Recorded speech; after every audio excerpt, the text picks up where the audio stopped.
Hello everyone, you're welcome to this edition. This video, I want to explain to us so many things or some small things from here to there.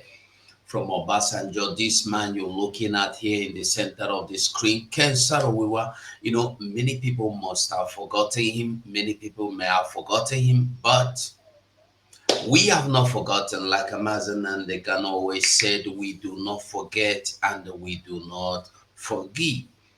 Before you attract forgiveness, your forgiveness must come with sincerity of heart. So now I want me to look into this man. Waiting him do, why he die, waiting him die, and there's so many things that has happened during the time of Abacha and today. Are they still happening?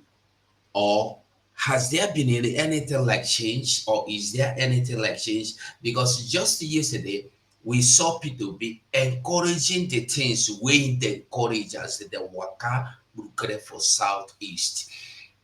We go talk about that one. Then we go talk about this Shehu Musa or Shehu Sane. I mean to say that call himself a human rights activist. So first of all, I would want you to listen to this. I was in Port Harcourt prison when Ken Sarowiwa was brought in and hanged. I can see them from the window. He can see them from the window when Ken Sarowiwa was brought in and hanged. Now, wetin be the offense of Ken Sarowiwa? Wetin Sarowiwa do? He say, make shell no dey use oil pollute their land. He talk say, make we go protest. Shell dey murder our land. They carry am, they hang am, they say he commit evil. Now, I want you to ask yourself, that thing that happened that time till now, it don't stop. All these people that call themselves as Obasanjo name themselves South, Delta Niger, Niger Delta, Delta that one, Bayelsa that one. Ask yourself, that same thing that led to hanging of Ken Sarowiwa, is it still happening? Has it changed? We have seen so many communities in the oil producing community. We have seen so many oil producing communities languishing in hunger. They don't know what electricity look like. They don't know what television look like. They don't even know what car look like.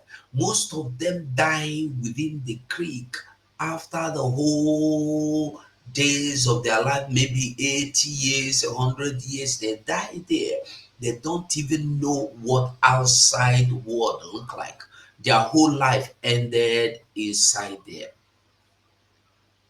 Now, Ken Sarowiwa, make I just talk about Ken Sarowiwa small. For those of you that don't know, Ken Sarowiwa now one of the people wey stand against the coming of Biafra, hoping that if he stand against the coming of Biafra, Nigeria go love am. Nigeria go paint am gold.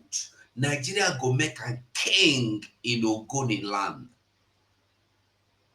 But wetin happen? After he don blackmail Biafra finish, he can't understand the reason why Ojukwu was fighting then. When he was about to be hanged, he called on Ojukwu, Ojukwu, come on, matter done too much. They won't murder me. Ojukwu said, there is nothing I can do. We had the chance, we had the opportunity to liberate ourselves. You blackmailed the opportunity. You blackmailed the privilege. You blackmailed our freedom. You blackmailed our chances. And today, what happened? You there cry. And nobody came out. Nobody stood up because intimidation of the military was at the peak. And then he was hanged. That is how he died. And before he died, he was sitting on, living in Ojuku's property because he worked for Nigeria against Ojuku. So they rewarded him. They rewarded him with Ojuku Papa property. Now, wait, I'm not, I just want us to understand something here. Any other person that would rise against the coming of Biafra, the same thing that happened to Ken Sarowiwa has not stopped happening. What happened to him is Nigeria. Very simple. The same Nigeria that happened to Ken Sarowiwa has never stopped happening. It is still happening as we are talking now. So many people are bearing the brunt of one Nigeria. So many people that have blackmailed the freedom of Biafra are still crying, are still dying because they blackmail freedom. When you think you want to blackmail freedom, when you think you are blackmailing Biafra, you are not blackmailing Nnamdi Kanu. You are not blackmailing Igbos. You are not blackmailing the Igbos. You are not blackmailing Simon Ekpa. You are not blackmailing anybody. You are blackmailing your own very, very freedom. Because Nigeria has no friend, has no love, have no do I say besties? No, I'm serious. Ken Sarowiwa died sorrowfully. We still have chance. Don't bring in the attitude of Ken Sarowiwa again.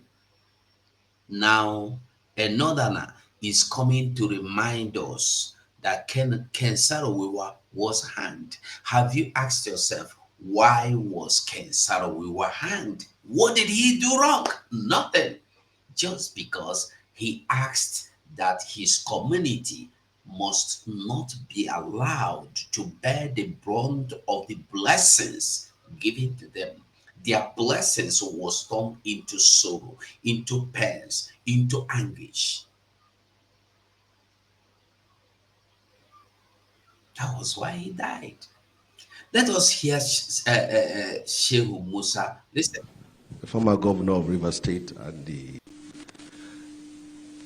thank you for the honor of this invitation to give my own little contribution. But I will use this opportunity to tell a little story. In 1995, a team of soldiers, policemen, and DSS visited my house in Kaduna. It was a journey that began and lasted for 4 years. I was picked up from Kaduna. I was then the deputy chairman of Campaign for Democracy. We were then moved from that to and allocated ourselves. When the armed robbers there saw Obasanjo, they started shouting insults. I was then the deputy chairman of Campaign for Democracy. We were taken straight to Kirikiri Maximum Prison. We stayed there without anybody saying anything to us.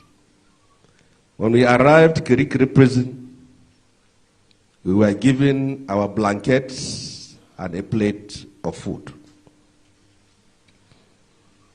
Obasanjo asked, "What is this for?" I said, "It's what you're going to use to cover yourself from mosquito, and this is the plate for you to eat." We were then moved from that to and allocated ourselves. When the armed robbers there saw Obasanjo, they started shouting, insulting, and naturally, for those of us that are human rights activists, we were popular with inmates. And then I said, okay, you are a commander outside, this is where I also command. And now I have to talk to the inmates to calm down. No matter the grievances you have about Obasanjo, he is now. Now, what I want you to get or make out of this whole story is that the Obasanjo was saved because Abacha died. If not, Obasanjo would have died. Yaradua died. Listen, Obasanjo was meant to die with by putting something for him body the way they put for fella body. But God saved him 2 times because he meet Yoruba. Dr. Wetelam, be careful. Don't allow anybody to shoot anything or take any blood sample.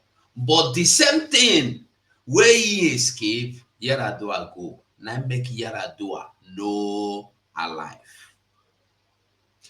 What I want you to make in all this, I just brought in that Obasanjo. My story na this man with they here. My anger na this man with they here. My lesson na this man with they here. Learn that what happened to him may not happen to you. Learn that you may not end up crying at the end like this man did.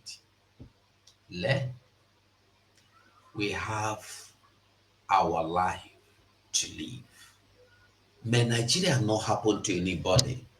All of you from the riverine area in southern Biafra, in the southern region, in Biafra land, all of you from riverine area, I want you to know that you have a chance to make your life worth living.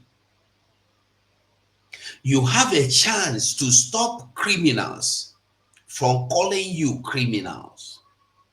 They will come to your land, steal what belongs to you, and label you, the indigenous person of the land, a criminal. They say you they do bunker. They say you they do bunker. But them, we no own the land, no they do bunker. They collect them, but you they thief them. Learn.